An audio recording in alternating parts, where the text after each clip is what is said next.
acogida porque me he sentido bastante bien.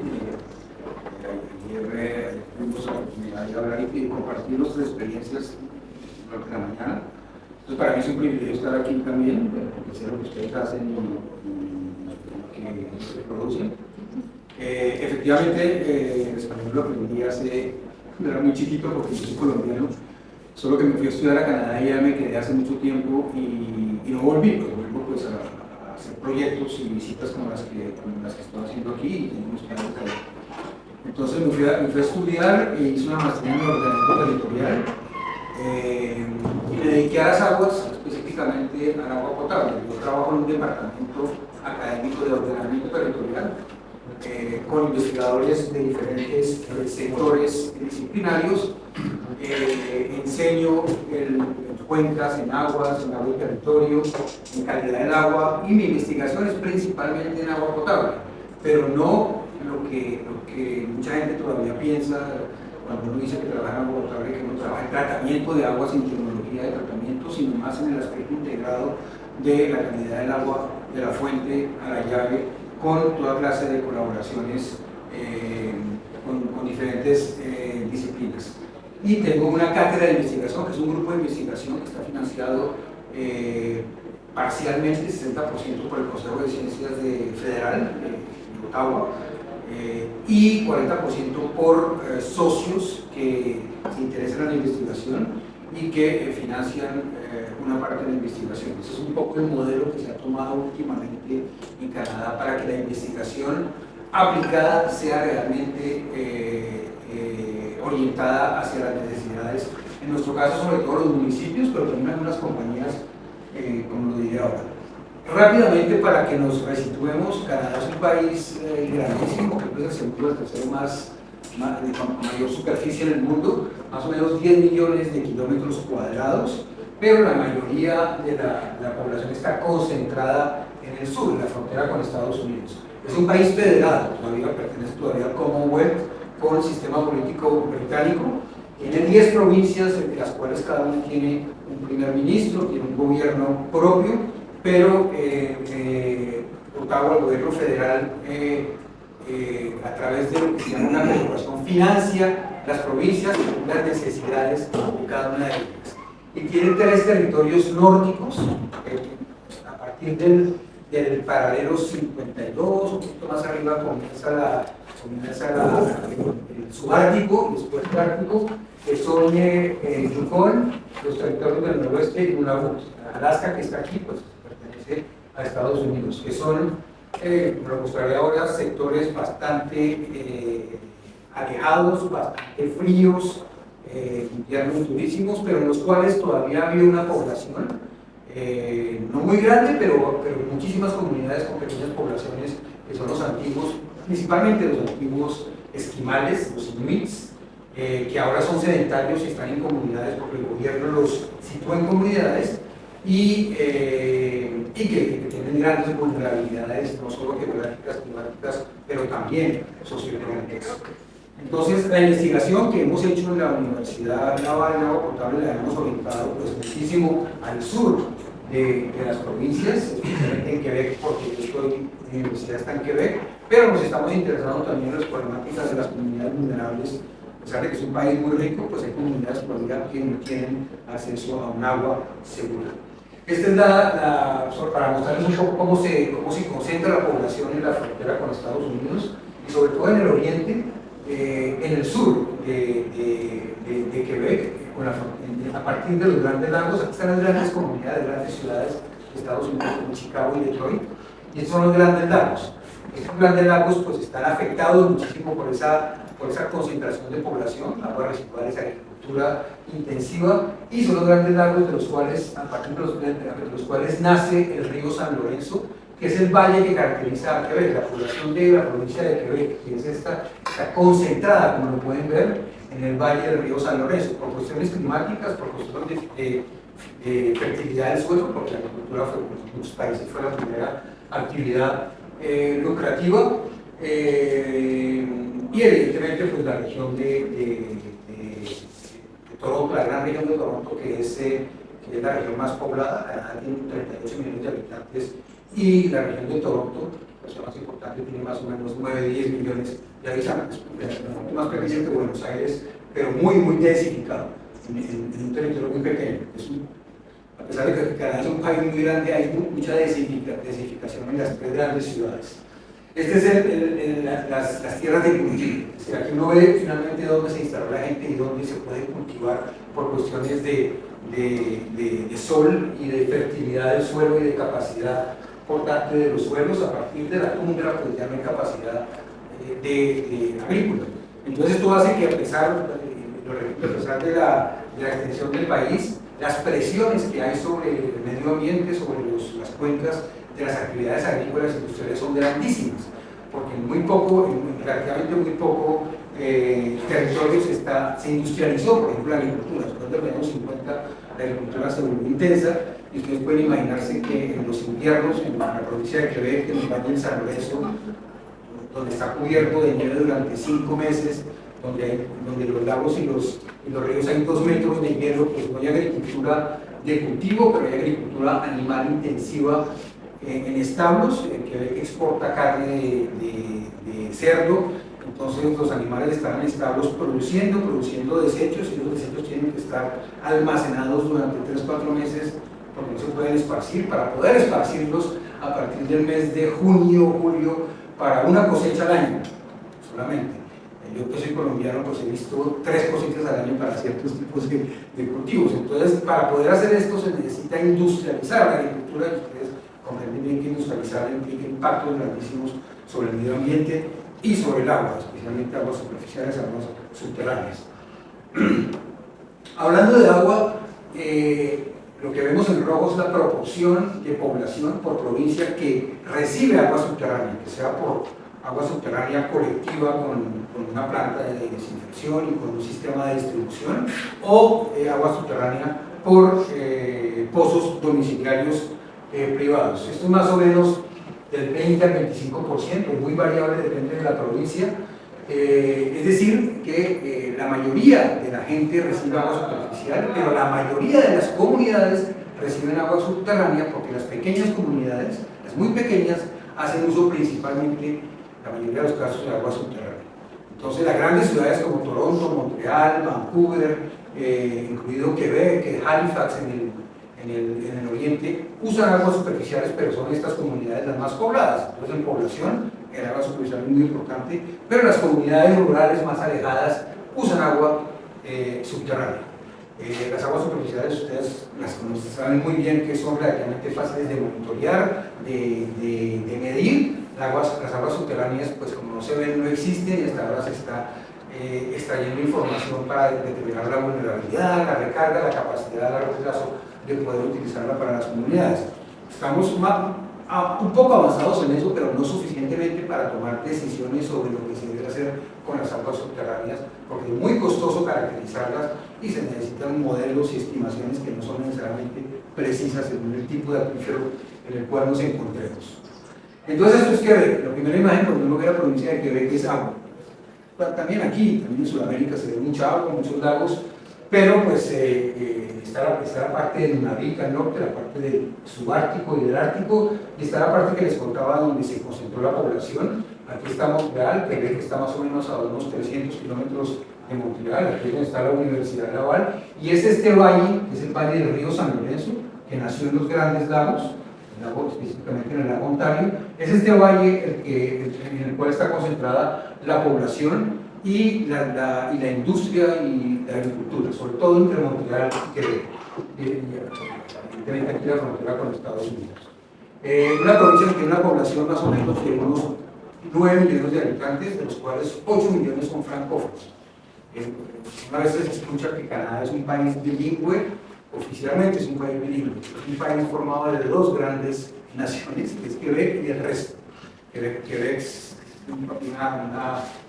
una nación bastante nacionalista, que pide poderes y que finalmente en Quebec City están todos los ministerios provinciales y que ejercen el poder por ejemplo, para el medio ambiente y también para educación superior, por ejemplo, para sinergiología. Entonces, las provincias son autónomas en cuanto a la manera de utilizar los recursos financieros y manejar el territorio. Es decir, que Las leyes, por ejemplo, de agua potable, de protección de fuentes, de desechos sólidos, son leyes provinciales. Cada provincia tiene su propia ley, inspirada en la misma filosofía, el mismo concepto, pero tiene su propio documento de ley. Entonces no todas las leyes son diferentes. Eso es típico de un país federado en el cual cada provincia tiene su autonomía. Obviamente cuando uno habla de Canadá, habla de frío, de estaciones extremas, pero eso es diferente de una provincia a otra. En Vancouver, que queda completamente al occidente, en Columbia Británica, pues no cae nieve. Llueve mucho, pero no cae nieve. Están en Canadá, pero no conocen la nieve. Tienen que irse a las rocosas de Alberta para subir las montañas y ver la nieve. Nosotros aquí tenemos un clima continental extremo, en el sentido, bueno, extremo relativo, en el sentido que las variaciones estacionales son muy grandes. Es decir, inviernos fríos, relativamente largos, casi de 5 meses, digamos, temperaturas bastante frías, hasta abril. En este momento debemos estar más o menos en menos 10 en Quebec City de temperatura, pero temperaturas que pueden llegar a menos 25, menos 30 y un poco más durante el mes de invierno.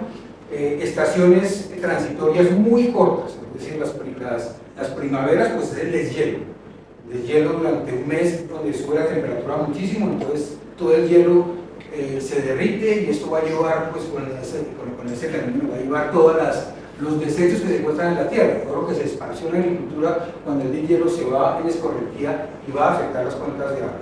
Y veranos que no son tan calurosos, pero que son bastante húmedos, relativamente cortos, que es el periodo en el cual pues, se hace toda la producción territorial. La industrial se hace durante todo el año, pero la agrícola se intensifica entre junio y octubre. Es importantísimo. Y otoños que son cortos, pero en los cuales en un periodo corto va a haber deterioración de la vegetación, es decir, va a haber un colorido durante 2 semanas de los bosques, completamente rojos, y en las semanas siguientes se van a caer las hojas, lo que va a aportar una cantidad de insumo orgánico a las fuentes de agua. Es decir, que a la misma temperatura de primavera y de otoño tenemos fenómenos completamente diferentes por los insumos que puede haber llevados por la escorrentía y las lluvias. Además, los veranos y los otoños son muy lluviosos.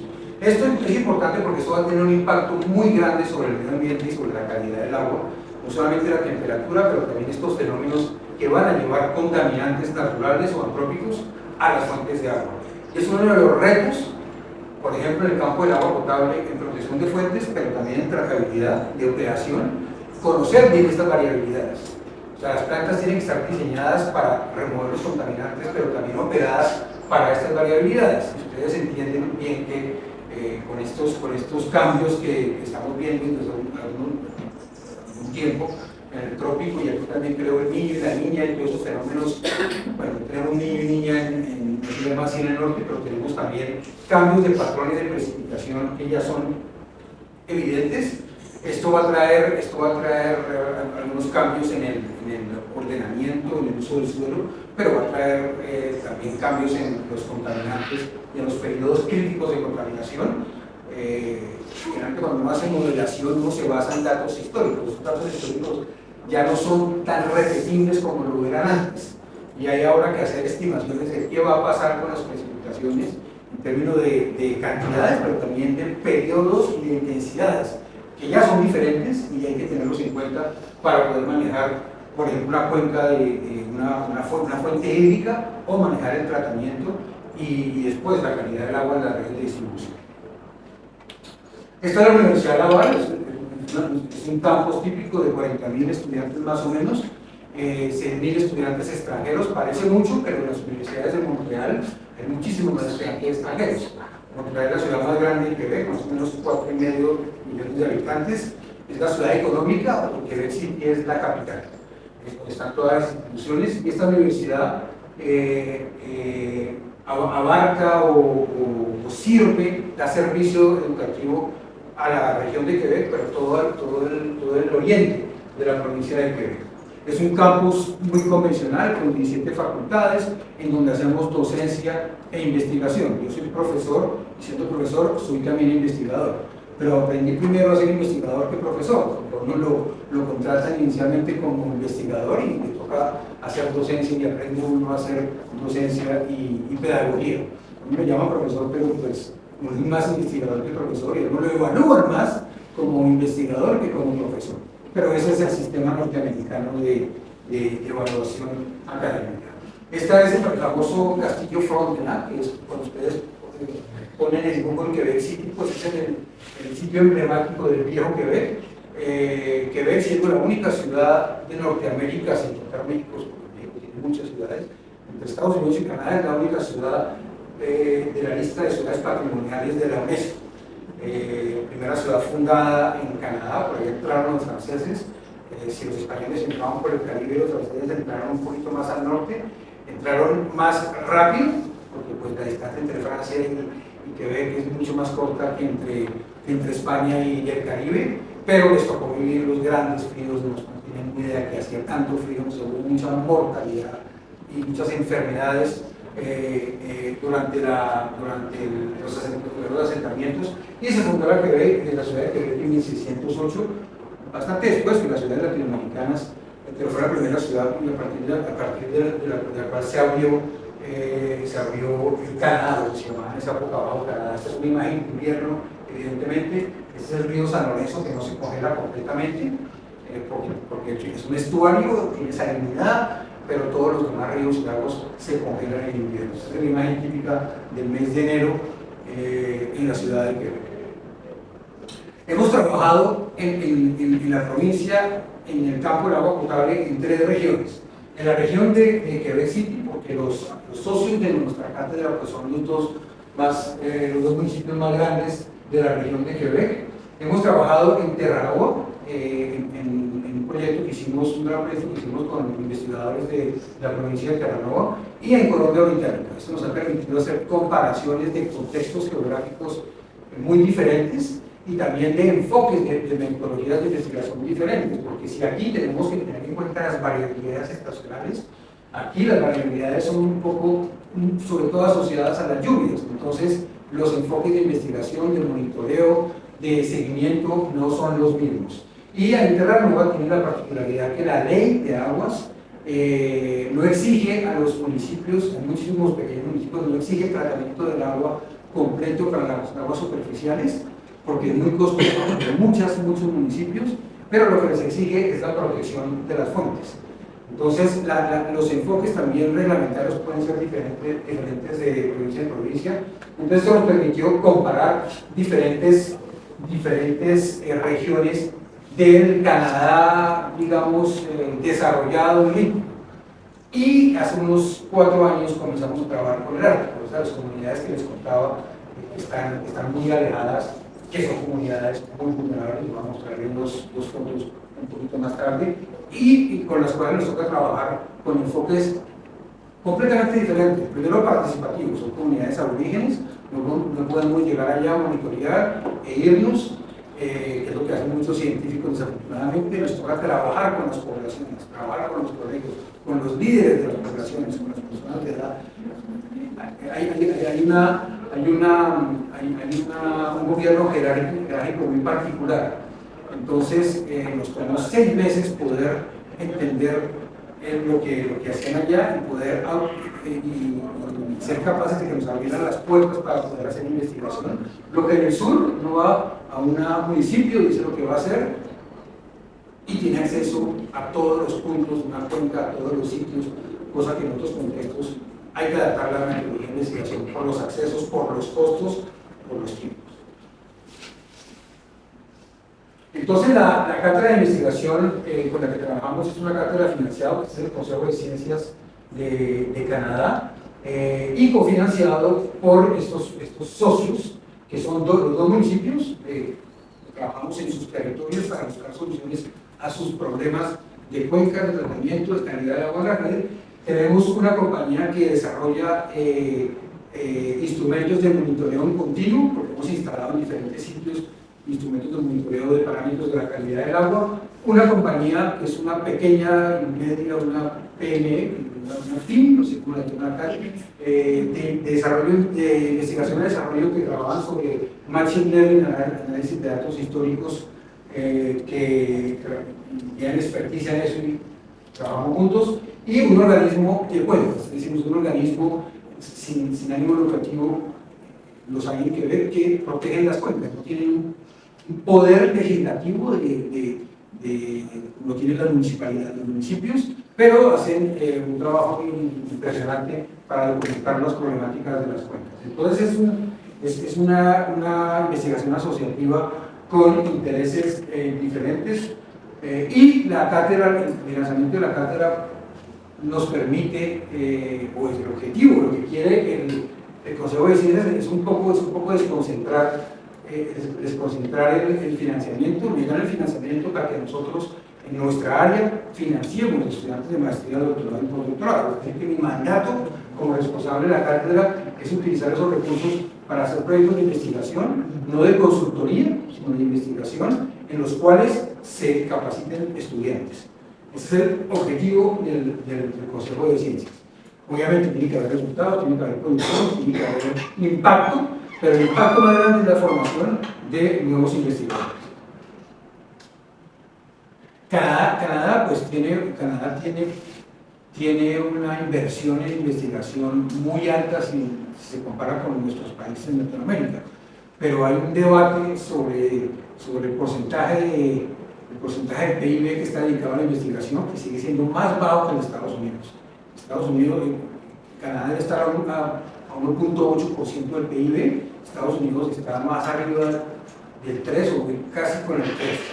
Y bueno, en los países de la OCDE es muy variable, entonces el debate en Canadá, dependiendo de los gobiernos que hay, es que esto se suba mínimo a 2 a corto plazo, porque pues, se considera que no es suficiente para la riqueza del país lo que se está dedicando a investigación. Entonces, ¿cuál es la motivación de nuestra cátedra de investigación? Pues está sobre todo asociada a que las fuentes de agua pues, están muy amenazadas, mucho más amenazadas que antes, vulnerables, porque ya las conocemos mejor, las hemos caracterizado. Entonces, nos dedicamos hace 20 años, yo cuando estudié, nunca hablamos de cuencas ni de fuentes hídricas, hablamos de tratamiento, de ingeniería sanitaria, somos capaces de tratar todo, cómo se puede remover tal contaminante, todo es posible finalmente, eso fue lo que yo aprendí. Ahora en las universidades como ustedes pues ya tienen una filosofía más extensa en la cual se observa todo el cuadro y obviamente las fuentes, y esas fuentes están cada vez más vulnerables, cambio climático, cambios globales, industrialización, la economía pues indudablemente va a afectar las cuencas, la reglamentación cada vez más estricta, se conocen más contaminantes, se estudian esos contaminantes, el impacto sobre la salud, sobre la ecotoxicología, entonces como es más estricta hay que investigar un poquito más qué contaminantes hay, cómo se pueden manejar, cómo se pueden remover, cómo se pueden proteger las fuentes con respecto a estos contaminantes. Ahora se pueden medir muchísimos contaminantes. Ustedes que no son químicos saben que pues, la técnica existe, los aparatos de cromatografía líquida, gaseosa, permite analizar todo. El problema es que, ¿qué hacemos con los datos? No conocemos el impacto de las concentraciones sobre la salud, entonces no podemos utilizar todavía esos datos para decir que hay un impacto en la salud pública y que hay que reglamentar. Un poco lo que pasó con los pesticidas hace 30 años. Comenzamos a analizarlos, pero no había estudios ni toxicológicos ni epidemiológicos que permitían decir que era necesario reglamentar y tener normas sobre ciertos pesticidas. Eso está pasando también con los contaminantes emergentes.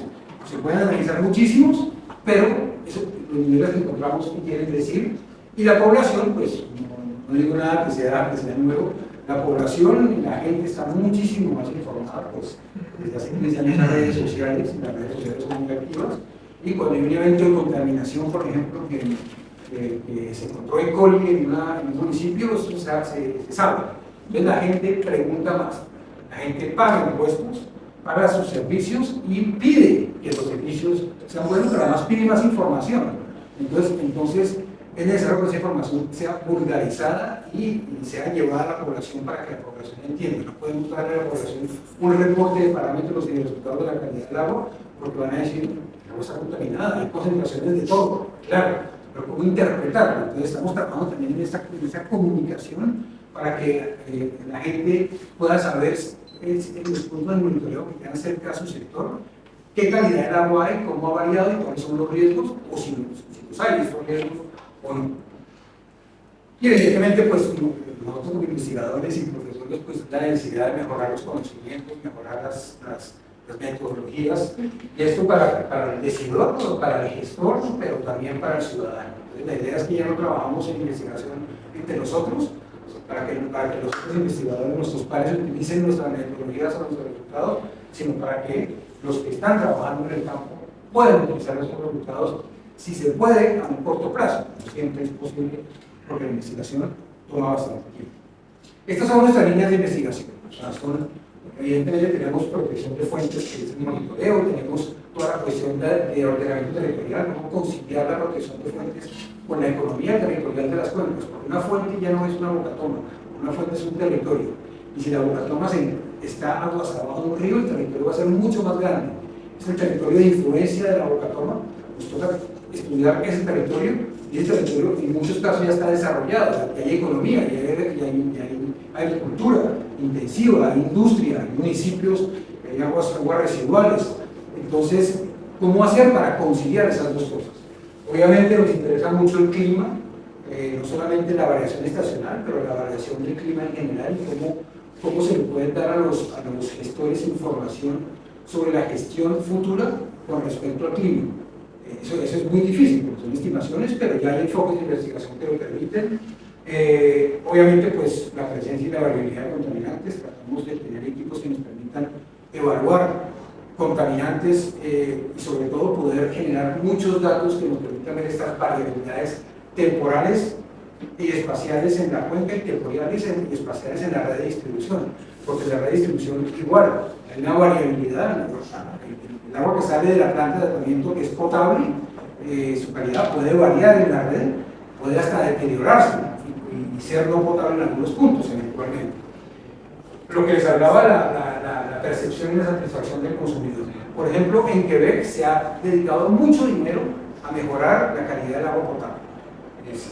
Muchísimo dinero. La reglamentación lo exige, pero sigue habiendo muchas personas que no toman agua de la llave.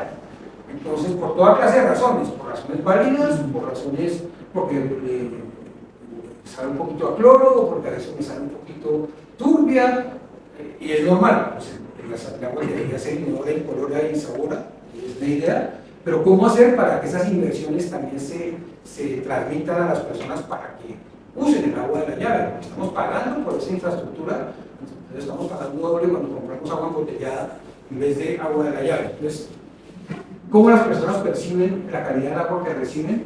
Tratar de entender estas percepciones y relacionarlas con otros criterios. Impactos a la salud pública. Obviamente yo no soy epidemiólogo, pero hemos trabajado en proyectos de epidemiología en los cuales nosotros otorgamos los datos, los modelos, y los epidemiólogos hacen la relación entre contaminantes, lo hicimos con sus productos de la desinfección, entre otras, y con contaminación agrícola en otro proyecto.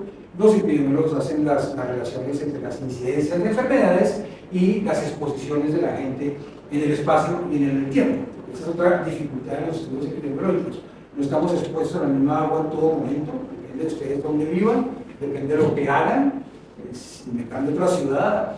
Y el problema de los estudios epidemiológicos es que a veces, sobre todo los de cronicidad, los químicos de efecto crónico, necesitan pues datos de exposición de muchos años, nuestros comportamientos han cambiado. Entonces la cuestión de los cuestionarios a las características que utilizan los estadísticos y los epidemiólogos. Y evidentemente los aspectos sociales de factores humanos. Hemos trabajado en plantas, sobre todo lo que hicimos en Terranova, para entender cómo el factor humano, el operador, y hay una infraestructura, cómo el operador puede influenciar positiva o negativamente la producción de una calidad de agua segura, con la misma infraestructura. Porque la competencia de los operadores es fundamental. Yo pienso la opinión que en este momento el desafío de muchas plantas de tratamiento no es el diseño, es la operación. Porque pues no se opera convenientemente y cuando hay una contaminación, un pico de contaminación en la fuente, pues el operador no lo ve y sigue operando igual. Y ahí es donde se llega el problema de incidencia de salud pública. Los estudios epidemiológicos que relacionan las gastroenteritis con calidad del agua demuestran que la mayoría de infecciones, sobre todo las que han habido en Estados Unidos, están muy documentados, la mayoría de las gastroenteritis asociadas al agua han sido en periodos post-lluvia. Es decir, que ha caído grandes aguaceros, al pico de contaminación, no se ven en el monitoreo y no se adecua el tratamiento. Y eso en un contexto de cambio climático y de cambio de patrones climáticos de precipitación tiene una gran importancia. Entonces, este es lo clásico de la fuente de la llave, es decir, esto es lo que pasa en la mayoría de las ciudades grandes, en los países ricos, también en las ciudades grandes. Este es el concepto de fuente a la llave, en el cual es necesario considerar no solo la Bocatoma, pero todo el territorio que es la fuente hídrica. Este río tiene una cuenca, como todos los ríos tienen su cuenca, pero cada Bocatoma tiene su cuenca, y ese es el territorio que hay que proteger. Hay que proteger toda la cuenca del río para la calidad del río, porque no todos los ríos están utilizados para agua potable, no todos los ríos tienen tomas de agua potable. Entonces, los que tienen tomas de agua potable habría que utilizarlos, y esa es la noción legislativa también de protección de fuentes hídricas. Es protección de ríos y protección de lagos. En protección de ríos y lagos que tengan puntos de uso de agua para consumo humano. Obviamente, pues la alimentación a ustedes lo conocen, en agua potable, pues hay dos maneras de alimentarse. Hay dos objetivos, perdón. Primero, que la cantidad sea suficiente. Por ejemplo, según las pautas y los criterios norteamericanos, es inaceptable que no se reciba agua corriente todo el día.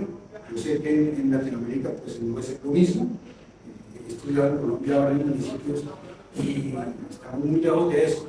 Pero el criterio de es que si vamos a un servicio, tiene que llegar todo el día. Y si hay una interrupción es porque está planificada para el mantenimiento.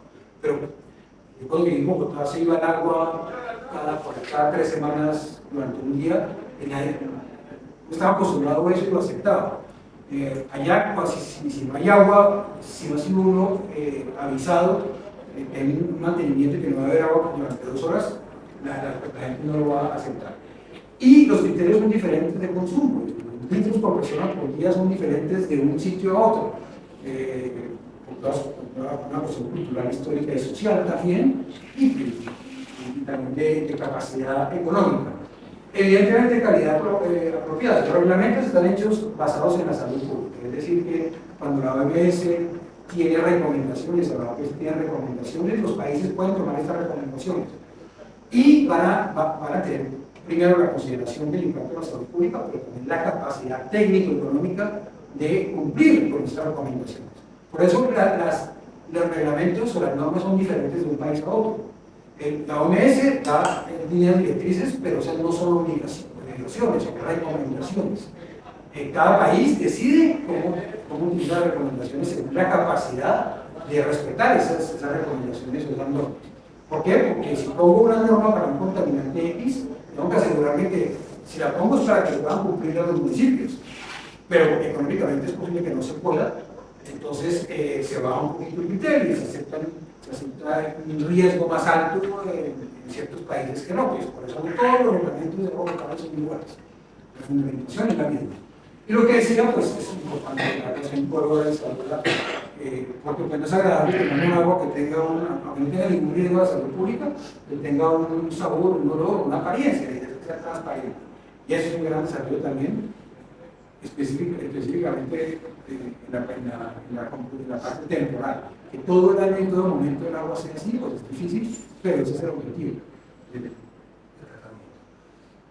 Agua subterránea y agua superficial. Las aguas superficiales, que son los lagos y los ríos, que saben, son aguas expuestas al medio ambiente, a la atmósfera.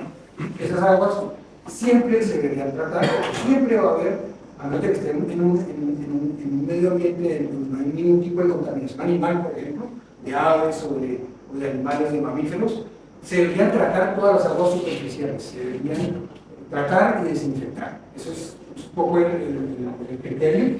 Es por eso que ese costo, que es importante, esa economía de escala, va a determinar que los municipios de pequeña dimensión, cuando hay posibilidad de tener pozos, van a utilizar pozos, evidentemente que los pozos no tengan afectaciones particulares naturales de ciertos metales o ciertos contaminantes, porque los pozos en principio pues, ya están tratados por el suelo y en general son de mejor calidad.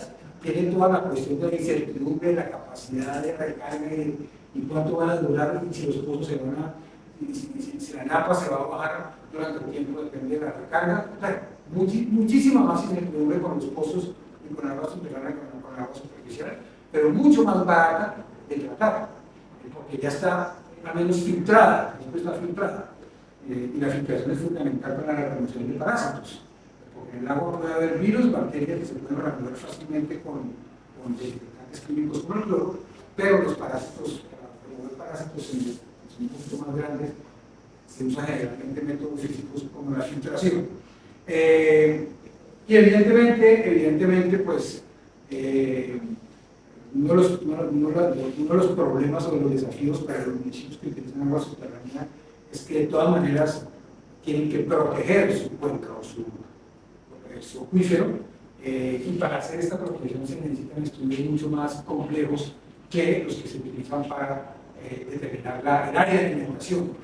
Digamos, el área de alimentación del pozo es un territorio, se necesitan estudios hidrogeológicos, se necesitan datos, se modela y hay mucho más incertidumbre que para generar o conocer el área de alimentación de una boca toma de agua superficial, que es muy fácil, con métodos geográficos, que es muy fácil de determinar. Entonces, queda toda esta perspectiva que depende mucho de lo económico, pero también de las necesidades de protección de la fuente hídrica y de identificación de las áreas de alimentación. Bueno, ¿qué es la fuente? Ya, ustedes son expertos en cuenca, ya saben que es una cuenca, pero siempre, yo digo a los estudiantes, todo río, todo lago tiene una cuenca.